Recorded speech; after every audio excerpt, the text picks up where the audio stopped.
الحمدللہ رب العالمین والعاقبۃ للمتقین والصلاۃ والسلام علی اشرف الانبیاء والمرسلین وعلی آلہ وصحبہ اجمعین، اما بعد فاعوذ باللہ السمیع العلیم من الشیطان الرجیم، بسم اللہ الرحمن الرحیم۔ اہم یقسمون رحمت ربک نحن قسمنا بینہم معیشتہم فی الحیاۃ الدنیا ورفعنا بعضہم فوق بعض درجات لیتخذ بعضہم بعضا سخریا، صدق اللہ العظیم۔ اللہم صلی علی محمد وعلی آل محمد کما صلیت علی ابراہیم وعلی آل ابراہیم انک حمید مجید۔ اللہم بارک علی محمد وعلی آل محمد کما بارکت علی ابراہیم وعلی آل ابراہیم انک حمید مجید۔ رب اجعلنی مقیم الصلاۃ ومن ذریتی ربنا وتقبل دعاء، ربنا اغفر لی ولوالدی وللمؤمنین یوم یقوم الحساب۔ محترم ناظرین کرام، بزرگان دین اور میری عزیز ماؤں اور بہنوں بھائیوں، السلام علیکم ورحمۃ اللہ وبرکاتہ۔ ناظرین، میں آپ کا میزبان عبدالوہاب آپ کو پروگرام گفتگو کے اندر خوش آمدید کرتا ہوں۔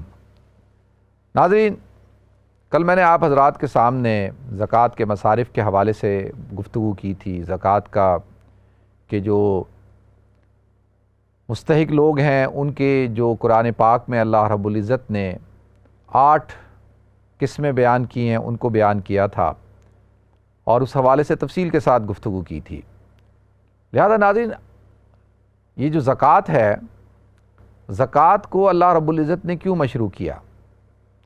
زکوٰۃ صرف اسلام میں نہیں ہے بلکہ تمام کے تمام آسمانی مذاہب کے اندر اس کا کانسیپٹ موجود ہے۔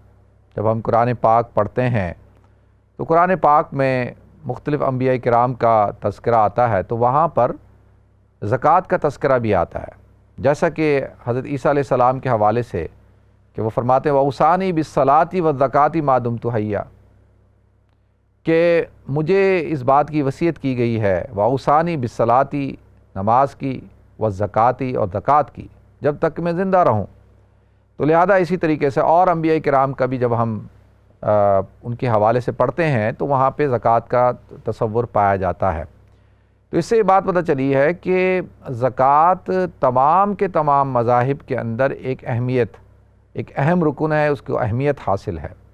اسی طریقے سے اسلام کے اندر بھی ہے۔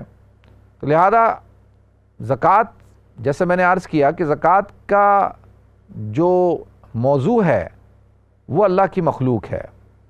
نماز کا جو مقصد ہے وہ اللہ رب العزت کی یاد ہے۔ نماز انسان اللہ کے لیے پڑھتا ہے۔ قرآن پاک میں اللہ تعالیٰ نے ارشاد فرمایا اقیم الصلاۃ لذکری، کہ نماز کو قائم کرو میری یاد کے لیے۔ اسی طریقے سے نماز کے ذریعے سے اللہ کا دھیان نصیب ہوتا ہے۔ نماز ایک ایسی عبادت ہے جو بدنی عبادت ہے اور اس کے اندر انسان کے جو اعضاء ہیں، اس کا جو جسم ہے اس کو حرکت دی جاتی ہے، اور 5 ٹائم دن کے اندر انسان اللہ رب العزت کو یاد کرتا ہے، اور رکوع، سجود، قیام اور قاعدے کے ذریعے سے، اور اس کے اندر اللہ کا ذکر کرتا ہے، قرآن پاک کی تلاوت کرتا ہے۔ اس لیے اس کے اندر یہ نہیں ہے کہ یہ جو امیر ہوگا، غریب ہوگا، بادشاہ ہوگا، فقیر ہوگا، نہیں، سب کے لیے ایک ہی حکم ہے۔ تو لہذا ناظرین، نماز سے اللہ تعالیٰ کا دھیان نصیب ہوتا ہے، اللہ سے تعلق قائم ہوتا ہے۔ اسی لیے جو منافق ہے وہ سب سے زیادہ سستی نماز کے اندر کرے گا۔ وَإِذَا قَامُوا إِلَى الصَّلَاةِ قَامُوا كُسَالَىٰ يُرَاءُونَ النَّاسَ، کہ جب وہ نماز کے لیے کھڑا ہوتا ہے تو وہ سستی کے ساتھ کھڑا ہوتا ہے، لوگوں کو دکھانے کے لیے کہ بس ہاں میں مسلمان ہوں۔ تو لہذا زکوٰۃ جو ہے ناظرین، اس کے ذریعے سے اللہ کی مخلوق سے تعلق قائم ہوتا ہے۔ دیکھیں، جب بھی قرآن میں اللہ تعالیٰ نے تذکرہ فرمایا اقیم الصلاۃ، تو اس کے ساتھ وآتوا الزکاۃ بیان کیا، نماز پڑھو، قائم کرو، وآتوا الزکاۃ، اور زکوٰۃ ادا کرو۔ 32 مقامات ہیں جہاں پر نماز، صلاۃ اور زکوٰۃ ایک ساتھ اللہ تعالیٰ نے بیان کی۔ مقصد کیا ہے ناظرین؟ مقصد یہ ہے کہ آپ کا تعلق اس وقت تک اللہ کے ساتھ مضبوط نہیں ہو سکتا، مستحکم نہیں ہو سکتا، جب تک آپ کا تعلق اللہ کی مخلوق کے ساتھ مضبوط اور مستحکم نہ ہو۔ اب اللہ کی مخلوق کے ساتھ آپ کا تعلق کیسے مضبوط اور مستحکم ہوگا؟ کیسے آپ اللہ کی مخلوق سے اپنے تعلقات کو جو ہے وہ پائیدار کریں گے؟ اس کی ایک ہی صورت ہے کہ آپ ان کا خیال رکھیں، آپ ان سے محبت کریں اور آپ ان کی ضرورتوں کو پورا کریں. آپ ان کی جب مشکل وقت ہو، مشکل حالات ہوں تو ان کے ساتھ تعاون کریں، ان کے ساتھ ان کی مدد کریں. تو لہذا یہ بنیادی طور پر اللہ کی مخلوق کے ساتھ انسان کا ایک تعلق قائم ہوتا ہے. تو اللہ تعالیٰ فرماتے ہیں کہ دیکھو میرے ساتھ تمہارا تعلق مضبوط اور مستحکم ہوگا، بہت اچھی بات ہے، لیکن میری اگر مخلوق کے ساتھ نہیں ہوا تو یہ جو مخلوق ہے میری، یہ الخلق و عیال اللہ، کہ تمام کی تمام مخلوق اللہ کا کنبہ ہے. تو اگر اللہ کے ساتھ بھی تعلق قائم ہو گیا اور اللہ کی مخلوق کے ساتھ تعلق قائم نہیں ہوا تو وہ تو اچھی بات نہیں ہے. مجھ سے تو محبت کریں آپ، لیکن میرے گھر والوں سے آپ محبت نہ کریں تو یہ تو انصاف نہیں ہے. تو اللہ تعالیٰ کہتے ہیں کہ مجھ سے بھی محبت کرو، میرے ساتھ بھی تعلق قائم کرو. فَأَحَبُّ الْخَلْقِ إِلَى اللَّهِ فَأَحْسَنَ إِلَىٰ عِيَالِهِ، کہ اللہ فرماتے ہیں کہ میرے نزدیک تم میں سب سے زیادہ محبوب وہ ہے جو میری مخلوق کے ساتھ جو ہے حسن سلوک کرتا ہے. اب وہ حسن سلوک کیا ہے؟ حسن سلوک یہ ہے کہ ان کو جب تمہاری ضرورت ہو تو ان کی ضرورتوں کو پورا کرو. اچھا لہذا ناظرین، اگر دیکھیں آپ دنیا کے اندر بہت بے شمار لوگ دیکھیں گے آپ کہ جن کو اللہ تعالیٰ نے بہت زیادہ مال دولت سے نوازا ہے، آپ کو نماز پڑھنے والوں کی تعداد زیادہ ملے گی. اب دیکھیں گے کثیر تعداد میں لوگ آپ کو نماز پڑھتے ہوئے نظر آئیں گے، لیکن زکوٰۃ دینے والوں کی تعداد کم ہے. زکوٰۃ جو ہے وہ بہت کم لوگ دیتے ہیں. اس کی وجہ کیا ہے؟ اس کی وجہ یہ ہے کہ نماز کے اندر انسان کا مال نہیں خرچ ہوتا، اور بس کیا ہے کہ بھئی آپ نے 5 منٹ 7 منٹ 10 منٹ صبح 10-15 منٹ دوپہر کو، پھر شام کو 10 منٹ، پھر مغرب میں 10 منٹ، پھر عشاء میں 10-12-15 منٹ، تو بس آپ کا وقت لگے گا. تو لہذا اس کے اندر کوئی ایسی چیز نہیں ہے کہ جس کو اللہ تعالیٰ نے، مثال کے طور پہ دیکھیں مال دولت، یہ جو سونا چاندی ہے، اس کو اللہ تعالیٰ نے مزین کیا ہے، اس کی محبت کو ہمارے دلوں میں ڈال دیا ہے، اس کو اللہ تعالیٰ نے ہمارے لیے مزین کر دیا ہے. تو لہذا اب وہ آدمی جو ہے نمازی آپ کو بے شمار ملیں گے، کیونکہ اس کے اندر کوئی ایسی قربانی دینے کی ضرورت نہیں ہے، کوئی قربانی نہیں دے رہا بندہ. لیکن جب مال دینے کی باری آتی ہے تو وہ اس کے اندر اس کو چوٹ لگتی ہے. وہ چوٹ کیا ہے؟ جو قارون نے کہا کہ یہ تو جو ہے مجھے کہا جاتا ہے کہ جی میں پیسہ خرچ کروں. ان قارون کان من قوم موسیٰ فبغى علیہم، کہ اس نے بغاوت کی ان کے اوپر. وآتیناہ من الکنوز، ہم نے اس کو خزانے دیے تھے، اور جب اس کو کہا جاتا کہ بھئی تم دو تو وہ کہتا قال انما اوتیت علی علم عندی، کہ بھئی یہ تو میں نے تو جو ہے یہ اپنی محنت سے، اپنے علم سے کمایا ہے. تو بظاہر جب مال انسان کے پاس آتا ہے تو وہ سمجھتا ہے کہ بھئی میری محنت ہے اس کے اندر، میری قابلیت ہے اس کے اندر، اور اس کی محبت بھی اس کے دل کے اندر ہے. اس لیے جب اس کو کہا جاتا ہے کہ اللہ کے راستے میں دو تو اس کو تکلیف ہو رہی ہوتی ہے. اسی طرح سے دیکھیں نا، جب بھی آپ ٹیکس کا، آپ کا سال شروع ہوتا ہے، ٹیکس ریٹرن جمع کراتے ہیں، آپ کا اینڈ آف ایئر ہوتا ہے تو آپ کو ٹیکس جمع کرانا ہوتا ہے.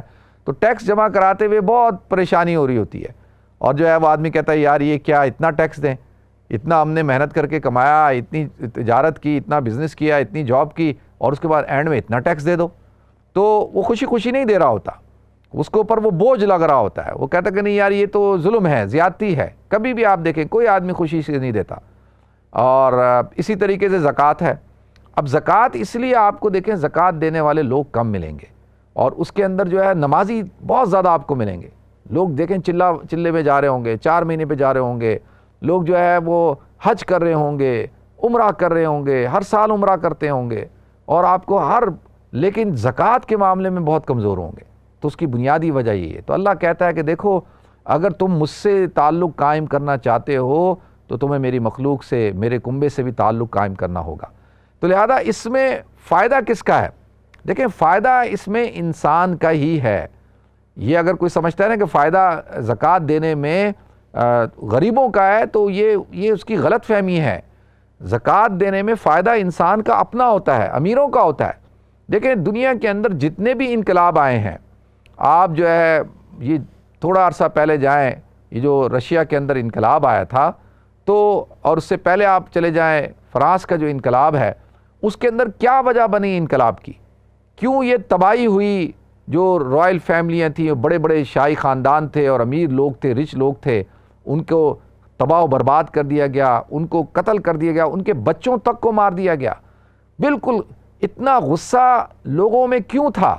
وہ اس وجہ سے تھا، دیکھیں ناظرین، کہ انسان جو ہے وہ دونوں برابر ہوتے ہیں، چاہے وہ امیر ہوں چاہے وہ غریب ہوں، انسان ہونے کی حیثیت سے۔ لیکن جب غریب انسان یہ دیکھتا ہے کہ ایک شخص ہے، اس کے پاس بہترین گھر ہے، گاڑی ہے، اس کے پاس جو ہے جائیداد ہے، اس کے پاس بیوی ہے، اس کے پاس بچے ہیں، دنیا کی آسائشیں ہیں، اور وہیں پر ایک شخص ہے، نہ اس کے پاس گھر ہے، نہ اس کے پاس گاڑی ہے، نہ اس کے پاس دولت ہے، جائیداد ہے، نہ بیوی ہے، نہ بچے ہیں، اور بیماریاں ہیں، وہاں پہ صحت ہی صحت نظر آ رہی ہیں، اس کو بیماریاں نظر آ رہی ہیں، بیماریاں ہیں، تکلیف میں ہے، اور جب وہ مشکل میں آتا ہے تو اس کی کوئی مدد کرنے والا نہیں ہے، بیمار ہوتا ہے تو اس کے لیے علاج کے لیے کوئی میڈیکل سہولیات نہیں ہے۔ اب اس کے اندر غصہ پیدا ہونا شروع ہو جائے گا۔ دیکھیں، ایک گاؤں ہو، اس گاؤں کے اندر ایک چودھری ہو، اور وہ چودھری جو ہے وہ خوشحال زندگی گزار رہا ہے، وہیں پر اس کے مزارے ہیں جو بڑی بدحال زندگی گزار رہے ہیں، اور وہ چودھری کو ان کی جو زندگی ہے اس سے کوئی لینا دینا نہیں ہے کہ وہ کھا رہے ہیں، پی رہے ہیں، بھوکے ہیں، پیاسے ہیں، فاقہ ہے، بچے بیمار ہیں، کپڑے ہیں نہیں ہیں، گھر ہے نہیں ہے، اور جو بستر ہے نہیں ہے، چٹائی پہ سوتے ہیں، تو لہذا اس کو کچھ نہیں پڑی۔ جس دن موقع ملے گا اس چودھری کے اوپر کوئی مسئلہ آئے گا، کوئی پریشانی آئے گی، کوئی ایسے حالات پیدا ہوں گے، تو یہ گاؤں کے سارے لوگ جو ہے وہ اس کی تکلیف کے اندر خوش ہو رہے ہوں گے۔ آپ دیکھیں ناظرین، آپ اور میں مشاہدہ کرتے ہیں، جب آپ ابھی پچھلے دنوں آپریشن کلین اپ ہو رہا ہے، اور بھی ہوتا رہتا ہے، پاکستان میں تو اکثر ہوتا رہتا ہے، بڑی بڑی بلڈنگیں جو ہے وہ گرائی جاتی ہیں کہ جی انلیگل بنی ہوئی ہیں، کسی کا گھر بڑا بنا ہوا ہو، کسی کا پلازہ بڑا بنا ہوا ہو، اس کو جب گرایا جا رہا ہوتا ہے تو غریب دیکھ کر خوش ہو رہے ہوتے ہیں، غریب خوش ہو رہے ہوتے ہیں، اور جو ہے وہ کسی بڑے آدمی کو نقصان ہو جائے، کسی بڑی گاڑی کا ایکسیڈنٹ ہو جائے تو کسی بڑے آدمی کو، مالدار کو، تو غریب خوش ہو رہا ہوتا ہے۔ کیوں خوش ہو رہا ہوتا ہے؟ وہ اس لیے خوش ہو رہا ہوتا ہے کہ وہ خود محروم ہے، اور وہ اپنی اس کو محرومیاں نظر آ رہی ہوتی ہیں، وہ یہ سمجھتا ہے کہ میری جو یہ محرومیاں ہیں اس کی وجہ جو ہے وہ یہ امیر لوگ ہیں۔ اب وہ دیکھیں، چودھری پہ کوئی مسئلہ آئے گا، غریب خوش ہو رہے ہوں گے، اس کو نقصان ہوگا، خوش ہو رہے ہوں گے، اور جو ہے وہ تکلیف میں آئے گا، کوئی اس کی مدد کرنے کے لیے نہیں آئے گا۔ لیکن اگر اسی گاؤں کے ساتھ ایک اور گاؤں اور وہاں پر ایک چودھری صاحب ہوں، اور وہ چودھری صاحب جو ہے وہ غریبوں کی مدد کرتے ہیں، وہ ان کو زکوٰۃ دیتے ہیں، ان کو کھانا کھلاتے ہیں، ان کی بیماریوں میں ان کا علاج کرواتے ہیں، ان کے گھر پکے بنوا کے دیے ہوئے ہیں، جس کی کوئی مشکل کھڑی ہوتی ہے چودھری صاحب کھڑے ہوئے ہیں، مدد کر رہے ہیں پیسے کے ذریعے سے، تو جس دن اس چودھری کے اوپر کوئی مشکل آئے گی تو سارے گاؤں کے غریب، سارے لوگ اس کے ساتھ کھڑے ہوں گے، اور عورتیں گھروں کے اندر جو ہے اس کے لیے دعا کر رہی ہوں گی کہ اللہ تو اس کی مشکل کو دور کر دے، اور اس کے اوپر کوئی پرابلم آئے گی تو سارے اس کے ساتھ کھڑے ہو جائیں گے، وہ کہیں گے نہیں، یہ تو اللہ تعالیٰ نے یہ جو نظام بنایا ہے۔ دیکھیں ناظرین، اب سوال یہ اٹھتا ہے کہ بھئی اللہ نے یہ نظام کیوں بنایا؟ کیوں اللہ تعالیٰ نے جو ہے وہ ایک طبقہ جو ہے وہ امیر رکھ دیا، ایک طبقہ غریب رکھ دیا؟ اس کی کیا وجہ ہے کہ کچھ لوگ مالدار ہیں، کچھ لوگ غریب ہیں؟ کیوں یہ اللہ نے ایسا کیوں کیا؟ اب سوال اٹھتا ہے نا کہ بھئی ایسا ہوتا کہ سارے ہی مالدار ہو جاتے تو معاملہ ہی ختم ہو جاتا۔ تو لہذا دیکھیں ناظرین، اس کی بنیادی وجہ یہ ہے کہ اللہ تعالیٰ نے قرآن میں ارشاد فرمایا کہ اہم یقسمون رحمت ربک، کہ کیا تم لوگ جو ہے اللہ کی رحمت کو تقسیم کرتے ہو؟ اللہ فرماتے ہیں یہاں پہ رحمت سے مراد جو ہے وہ مال ہے۔ نحن قسمنا بینہم معیشتہم فی الحیات الدنیا، اللہ فرماتے ہیں ہم نے دنیا کے اندر جو ان کی جو معیشت ہے اس کو تقسیم کر دیا ان کے درمیان۔ اب کیوں تقسیم کیا؟ نحن قسمنا بینہم معیشتہم فی الحیات الدنیا ورفعنا بعضہم فوق بعض درجات، اور بعض کے اوپر بعض کے درجات کو بلند کر دیا، یعنی بعض جو ہے وہ امیر ہوں گے، بعض غریب ہوں گے، بعض زیادہ کسی کے پاس سرمایہ ہوگا، کسی کے پاس تھوڑا ہوگا، تو ورفعنا بعضہم فوق بعض درجات۔ پھر آگے اللہ نے وجہ بیان کر دی، لیتخذ بعضہم بعضا سخریہ، تاکہ بعض سے کام لے سکیں۔ اب دیکھیں، اگر ایک شخص ہو، وہ فیکٹری کا مالک ہے، اس کے پاس فیکٹری ہے، اب سارے ہی لوگ ہیں فیکٹری کے آنر، مالک بڑے امیر لوگ ہیں، اس کے علاقے کے اندر کوئی کام کرنے والا نہیں ہے، تو آپ مجھے بتائیں کہ وہ فیکٹری چلے گی؟ فیکٹری تو نہیں چل سکتی جب تک کہ اندر اس پہ مزدور نہیں ہو، مزدور ہوگا تو فیکٹری چلے گی۔ اسی طریقے سے ایک انسان ہو، اس کے پاس زمین بڑی جاگیر ہو اور زمینیں ہوں، اب وہاں پہ مزارع ہی نہیں ہو، کاشتکار ہی نہ ہو، کام کرنے والے ہی نہ ہو، تو لہذا وہ زمین پہ کھیتی باڑی ہو سکتی ہے؟ نہیں ہو سکتی۔ تو اسی طریقے سے کوئی آدمی ہوگا، وہ موچی ہوگا، کوئی نائی ہوگا، کوئی کپڑے سیتا ہوگا، کوئی درزی ہوگا، کوئی کک ہوگا، کوئی ڈینٹسٹ ہوگا، کوئی انجینئر ہوگا، کوئی اکاؤنٹنٹ ہوگا، کوئی وکیل ہوگا، اسی طریقے سے کوئی فیکٹری کا مالک ہوگا، کوئی فیکٹری کے اندر کام کرنے والا ہوگا. تو یہ اللہ تعالیٰ نے ایک نظام مقرر کر دیا ہے. اللہ تعالیٰ نے اس لیے کہ دیکھیں ورنہ دنیا کا نظام نہیں چل سکتا تھا. دنیا کا نظام کیسے چلے گا؟ تو ظاہر سی بات ہے کہ نظام جب ہی چلے گا جب ایک انسان کو دوسرے انسان کی ضرورت ہو. اب فیکٹری کا جو مالک ہے اس کو ضرورت ہے مزدور کی، اب مزدور کو ضرورت ہے اس کی مزدوری کی، اجرت کی، تو وہ اس کو کام پہ رکھتا ہے اور جو ہے وہ اس کو اجرت دیتا ہے، وہ اس کی فیکٹری کے اندر مصنوعات بناتا ہے، وہ مصنوعات مارکیٹ کے اندر بکتی ہیں. تو لہذا اسلام یہ کہتا ہے کہ بھئی دونوں کو ایک دوسرے کی ضرورت ہے، دونوں ایک دوسرے کے حقوق کا خیال رکھیں. جو فیکٹری کا مالک ہے وہ مزدوروں کو اجرت دے ان کے پسینہ خشک ہونے سے پہلے، اور ان کو جو ہے وقت پر اجرت دے، ان کی طاقت سے زیادہ کام نہ لے اور ان کا استحصال نہ کرے. اسی طرح سے مزدور کو کہتا ہے کہ بھئی تم ڈنڈی نہ مارو، تم کام اچھی طریقے سے کرو. تو اسلام دونوں کو مخاطب کرتا ہے، دونوں کو بتاتا ہے کہ تم دونوں کی رسپانسبلٹیز اور ڈیوٹیز کیا ہیں. تو لہذا ناظرین اللہ تعالیٰ نے یہ نظام بنایا. تو اللہ تعالیٰ چاہتے ہیں کہ دنیا کے اندر امن ہو. ایک شہر کے اندر جب ایک انسانوں کی ضرورتوں کو امیر لوگ پورا کر رہے ہوں گے، جب وہ زکوٰۃ، اچھا اب آپ کہتے ہیں کہ بھئی یہ کمپلسری کیوں ہے، کیوں کہا جا رہا ہے دو، یعنی زبردستی کیوں ہے بھئی، یعنی اس کو کمپلسری کیوں کر دیا، فرض کیوں قرار دے دیا. حضرت ابوبکر صدیق رضی اللہ تعالیٰ عنہ نے جو زکوٰۃ کے مانعین سے ان سے جنگ کی کہ میں تم سے لوں گا، لڑائی کی، تو کیوں اس کو زبردستی کیوں، اس کو کمپلسری کیوں کیا جا رہا ہے؟ وہ اس لیے کیا جا رہا ہے کہ ناظرین میں نے جیسے عرض کر دیا کہ مال کی محبت اللہ تعالیٰ نے انسان کے دل کے اندر ودیعت کر دی ہے. اگر ایسا زکوٰۃ کا یہ نظام نہیں ہوتا تو پھر لوگ زکوٰۃ نہیں دیتے اور پھر لوگ ڈنڈی مارتے. تو اب یہ ہے کہ مجبوری میں دینی ہے، چاہے خوشی سے دو، چاہے جو ہے وہ غم کے ساتھ دو، دینی ضرور ہے. لیکن اسلام یہ کہتا ہے کہ بھئی یہ عبادت ہے اور عبادت ہمیشہ خوشی سے ہونی چاہیے. جب اللہ نے، تو اللہ کہتا ہے نا کہ ہم نے تمہیں دیا، وَمِمَّا رَزَقْنَاهُمْ يُنْفِقُونَ، ہم نے تمہیں دیا ہے، یہ مال ہمارا تمہارا، ہماری وجہ سے تمہیں ملا ہے. تو لیکن انسان تو یہ نہیں سوچتا نا، انسان تو یہ کہتا ہے کہ یہ تو میری قابلیت کی وجہ سے ملا ہے. او بھائی میرے سے بڑا جینیس کوئی نہیں، میرے سے بڑا کوئی ہوشیار کوئی نہیں، تو وہ تو پتہ نہیں کتنے بڑے بڑے دعوے کرتا ہے. تو لہذا اب اسلام کہتا ہے دو. اس سے یہ فائدہ ہوتا ہے ناظرین کہ اس کو کمپلسری کرنے کا، فرض کرنے کا اگر نہیں کیا جاتا تو لوگوں کے پاس مال جمع ہوتا رہتا اور جمع ہوتا رہتا. لوگ اس کو کیا کرتے، خرچ نہیں کرتے اور اس کو زکوٰۃ کے طور پہ غریبوں کو نہیں دیتے، تو مال کے اندر سرکولیشن نہیں ہوتی. دیکھیں دنیا کی جتنی تجارت ہے، اکانومی ہے، یہ جتنی جو بیس کرتی ہے کس کے اوپر کرتی ہے؟ یہ ڈیمانڈ اینڈ سپلائی پہ کرتی ہے. یہ کس کے اوپر کرتی ہے؟ یہ کرتی ہے کہ پیسے کی فراوانی ہو. پیسہ جتنا زیادہ مارکیٹ میں آپ ڈمپ کریں گے، پیسہ مارکیٹ میں ہوگا، اتنا بازاروں کے اندر رونق ہوگی، بازاروں میں رونق ہوگی، اکانومی بہتر ہوگی، لوگ خوشحال ہوں گے. تو لہذا اب کہا جاتا ہے کہ بھائی اب یہ پیسہ تم جمع کر کے، خزانے جمع کر کے رکھو گے تو یہ تو پھر فساد پھیل جائے گا. پھر پیسہ سمٹ کے ایک طبقے کے پاس آ جائے گا، ایک گروپ ہوگا جس کے پاس سارا پیسہ ہوگا اور اکثریت جو ہے وہ غریب رہ جائے گی. تو لہذا اس گروپ کو کہا جاتا ہے اب نکالو 2.5% جو ہے وہ زکوٰۃ دو. اب 2.5% جب کہا جاتا ہے زکوٰۃ دو، تو چاہتے ہوئے نہ چاہتے ہوئے جب وہ زکوٰۃ دے گا، غریبوں کے پاس پیسہ جائے گا، ہر آدمی نکالے گا. اب وہ غریب جو ہے وہ پیسے کو خرچ کریں گے، امیر بھی خرچ کریں گے، سارے خرچ کریں گے. تو اس سے کیا ہوگا کہ یہ پیسے کی سرکولیشن ہوگی اور اکانومی بہتر ہو جائے گی.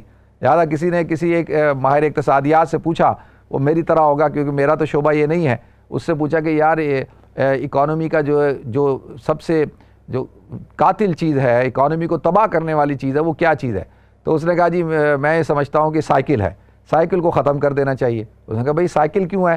کہا کہ یہ سائیکل اس لیے ہے کہ بھئی جو بندہ سائیکل لے لیتا ہے تو نہ اس کو اس میں پیٹرول ڈلوانا پڑتا ہے، تو اس کی وجہ سے یہ سارے پیٹرولیم جتنی بڑا بزنس ہے یہ سارا ختم ہو جاتا ہے. نہ اس کے اندر کوئی انجن ہوتا ہے، نہ کوئی اس کی سروس ہوتی ہے، نہ کوئی یہ کچھ. اور سائیکل سے مسئلہ یہ کھڑا ہوتا ہے کہ بھئی روڈوں کی بھی ضرورت نہیں ہوتی. اور سائیکل کا ایشو یہ ہے کہ بھئی جو سائیکل آدمی چلاتا ہے وہ اس کی صحت اچھی ہوتی ہے تو وہ ڈاکٹر کے پاس نہیں جاتا، تو یہ ساری میڈیکل کی انڈسٹری جو ہے وہ ساری ہسپتال اور یہ فارماسٹیکل کمپنیاں یہ ساری جو ہے، تو لہذا یہ بندہ جو ہے اس سائیکل کو جو ہے ختم کر دیا جائے، کیونکہ جب تک سائیکل ہے اکانومی نہیں چلنے والی. تو لہذا اس کی جگہ جو ہے وہ گاڑیاں ہوں، موٹر سائیکلیں ہوں، تاکہ لوگ جو ہے گاڑی خریدیں گے، اس کی MOT کرانی ہے، اس کا ٹیکس کرانا ہے، اس کے اندر پیٹرول ڈلوانا ہے، اس کی سروس کروانی ہے، پھر اس کا جو ہے وہ مینٹیننس کروانی ہے، پھر اس کا ایکسیڈنٹ ہوگا، اس کے پارٹس ہوں گے، یہ ہوگا، تو وہ اکانومی چلنا شروع ہو جائے گی. تو لہذا ناظرین یہ اسلام یہ کہتا ہے کہ لِيَتَّخِذَ بَعْضُهُم بَعْضًا سُخْرِيًّا، تاکہ ایک دوسرے سے کام لے۔